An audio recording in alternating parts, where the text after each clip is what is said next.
গয়েশপুর পৌরসভায় আচমকা ভিজিট করলেন কল্যাণী বিধানসভার বিধায়ক অনুপম বিশ্বাস। কল্যাণী বিধানসভার বিজেপি বিধায়ক অনুপম বিশ্বাস আচমকা ভিজিট করলেন গয়েশপুর পৌরসভায়। পৌর আধিকারিক সহ পৌরকর্মীদের সঙ্গে কথা বলেন তিনি। ভিজিট শেষ সাংবাদিকদের মুখোমুখি হয়ে বলেন, গয়েশপুর পৌরসভার নাগরিক পরিষেবা নিয়ে অভিযোগ ছিল। পার্থেনিয়াম গাছসহ বেশ কিছু রাস্তার বেহাল অবস্থা।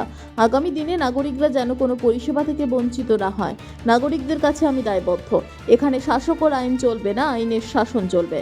সকল পৌরকর্মীরা ভালোভাবে কাজ করুক, কোনো প্রয়োজন হলে আমি সব রকমের সহযোগিতা করব। শপথ নিয়েছি 13 তারিখে, কিন্তু গয়েশপুরে কোনো বোর্ড নেই, এখানে প্রশাসক চালাচ্ছেন।